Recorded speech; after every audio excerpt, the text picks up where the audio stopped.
Hi అండి. నమస్తే. Welcome back to our channel. నేను మీ కృష్ణ. ఈరోజు మన రెసిపీ వచ్చేసి మినప పునుగులు చేసి చూపిస్తున్నానండి.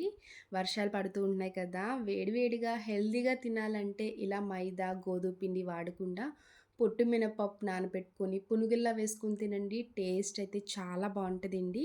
ఈనో, సోడా, పెరుగు లాంటివి ఏం వాడనవసరం లేదు. పిల్లలకి హెల్తీగా చేసి పెట్టాలనుకుంటే స్నాక్ అన్నా, బ్రేక్‌ఫాస్ట్ అని ఇలా చేసి పెట్టండి. పైన క్రిస్పీగా, లోపల సాఫ్ట్‌గా ఉండి గుల్లగా చాలా వస్తాయండి. టేస్ట్ బావుంటది. ఈ మినప పునుగులు ఎలా చేయాలో ఒకసారి చూద్దాం రండి. ఇప్పుడు మినప పునుగులు వేసుకోవడానికి ఇలాంటి ఒక బౌల్ తీసుకొని, ఒక గ్లాస్ వరకు పొట్టు మినపప్పు వేసుకోండి. మీకు మెజరింగ్‌లో చెప్పాలంటే పావు కిలో వరకు తీసుకున్నానండి. ఇలా పొట్టు మినపప్పు తీసుకున్నాక 2, 3 సార్లు శుభ్రంగా వాష్ చేసుకోవాలి. డస్ట్ ఏమన్నా ఉంటే పోతది. మీ దగ్గర పొట్టు మినపప్పు లేకపోతే తెల్ల మినపగుళ్ళు ఉంటాయి కదండీ! వాటితో కూడా చేసుకోవచ్చు. అలాగా కూడా బావుంటాయి. ఈ పొట్టు మినపప్పుతో చేసుకుంటే ఇంకా టేస్ట్ బావుంటది. ఇలా వాష్ చేసుకున్నాక మళ్ళీ వాటర్ వేసుకొని ఒక 4, 5 గంటల సేపు పక్కన పెట్టుకోవాలి. 5 గంటలయ్యాక చూడండి మినపప్పు అయితే కంప్లీట్‌గా నానిపోయింది కదా! ఇలా నానపెట్టుకుంటే సరిపోద్ది. ఇప్పుడు పొట్టు పోయేలాగా శుభ్రంగా వాష్ చేసుకోండి. చేత్తో మీకు వీడియో క్లిప్‌లో చూపిస్తున్నాను కదా! ఇలా చేత్తో అంటే మీకు పొట్టు ఈజీగా ఊడొచ్చేస్తదండి. ఇలాగ మీకు పొట్టు పోయేలాగా శుభ్రంగా వాష్ చేసుకోవాలి. ఒక 80% పోయేలా వాష్ చేసుకుంటే సరిపోద్ది. అక్కడక్కడ ఉన్నా కూడా ఏం కాదండి. ఇలా మినపప్పు వాష్ చేసుకున్నాక ఇప్పుడు ఒక మిక్సీ జార్ తీసుకొని మినపప్పు మొత్తం వేసుకోవాలి. నానబెట్టుకోవడం ఒకటే లేటండి. ఈ మినప్పునుగులు వేసుకోవడానికైతే 15 నిమిషాల్లో ఈజీగా అయిపోతది.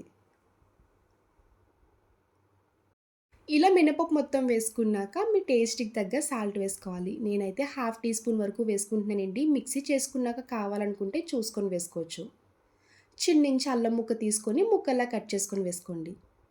2 వరకు పచ్చిమిరపకాయలు కట్ చేసుకొని వేసుకోవాలి. అల్లం, పచ్చిమిర్చి వేయడం వల్ల టేస్ట్ అయితే ఇంకా బావుంటదండి. మీకు ఇన్‌కేస్ వద్దకపోతే స్కిప్ చేసుకోవచ్చు. ఇలా పచ్చిమిర్చి కట్ చేసుకొని వేసుకున్నాక కొంచెం వాటర్ వేసుకొని మెత్తగా మిక్సీ చేసుకోవాలి. గారెల పిండిలా మరీ గట్టిగా కాకుండా కొంచెం పలచగా ఉంటే సరిపోతదండి. మీకు చూపిస్తాను మిక్సీ చేసుకున్నాక ఆ విధంగా మిక్సీ చేసుకోవాలి. ఇప్పుడు ఒక బౌల్ తీసుకొని మిక్సీ చేసుకున్న మినప్పిండి మొత్తం బౌల్‌లోకి ట్రాన్స్‌ఫర్ చేసుకోవాలి. చూడండి ఈ విధంగా ఉండాలి కన్సిస్టెన్సీ. ఇలా కొంచెం థిక్‌గా ఉంటే బోండాలు వేయడానికి కూడా చాలా వస్తది. ఇలా మినప్పిండి మొత్తం బౌల్‌లోకి వేసుకున్నాక, ఒకసారి చేత్తో బాగా కలుపుకొని, ఒక 5 నిమిషాల పాటు పక్కన పెట్టుకోండి. ఎక్కువ సేపు అవసరం లేదు. ఈలోపు మీరు చట్నీ కూడా రెడీ చేసేయొచ్చు. 5 నిమిషాలయ్యాక ఇప్పుడు ఈ పిండిలో 2 స్పూన్స్ వరకు పొడి బియ్య పిండి వేసుకోండి. పొడి బియ్య పిండి వేయడం వల్ల నూనె అయితే అస్సలు లాగదండి. పైన క్రిస్పీగా తిన్నప్పుడు బావుంటది.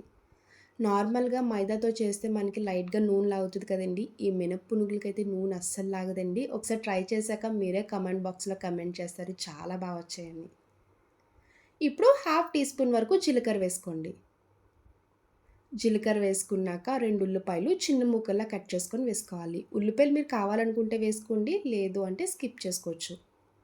ఇలా ఉల్లిపాయలు వేయడం వల్ల టేస్ట్ ఇంకా బావుంటది తిన్నప్పుడు. ఇప్పుడు మొత్తం అంతా కలిసేలాగా మిక్స్ చేసుకోవాలి. ఇందులో ఇంక ఎలాంటి వాటర్ ఏం వేయకూడదండి. ఇలానే కలుపుకోండి. ఉల్లిపాయలు వేసాం కదా! వాటర్ అనేది రిలీజ్ అవుతది. మనం మిక్స్ చేస్తే కన్సిస్టెన్సీ వేయడానికి కరెక్ట్‌గా సరిపోద్ది.